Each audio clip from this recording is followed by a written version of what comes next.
Hi, this is Dinesh Gangasani. Welcome to my channel. Think about this. Telangana రాష్ట్రంలో కాంగ్రెస్ ప్రభుత్వం అధికారంలోకి వచ్చిన తర్వాత శాంతి భద్రతలు చాలా అదుపు తప్పాయండి.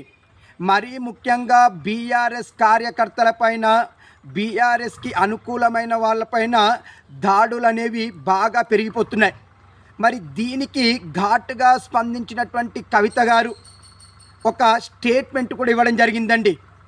మీరు ఇలానే చేస్తే మేము కూడా పింక్ బుక్ మెయింటైన్ చేయాల్సి ఉంటుంది.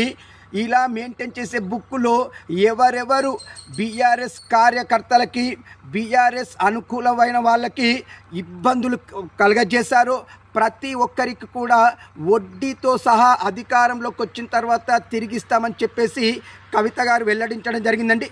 కవిత గారు చెప్పినట్టుగా ఈ పింక్ బుక్ని మెయింటైన్ చేయాల్సిన అవసరం ఎంతైనా ఉంది. దీనికి నేను 100% సపోర్ట్ చేస్తున్నాను. మరి మీరు చేస్తారా లేదా నాకు కామెంట్ రూపంలో తెలియజేయండి. ఇట్లు దినేష్ గంగ.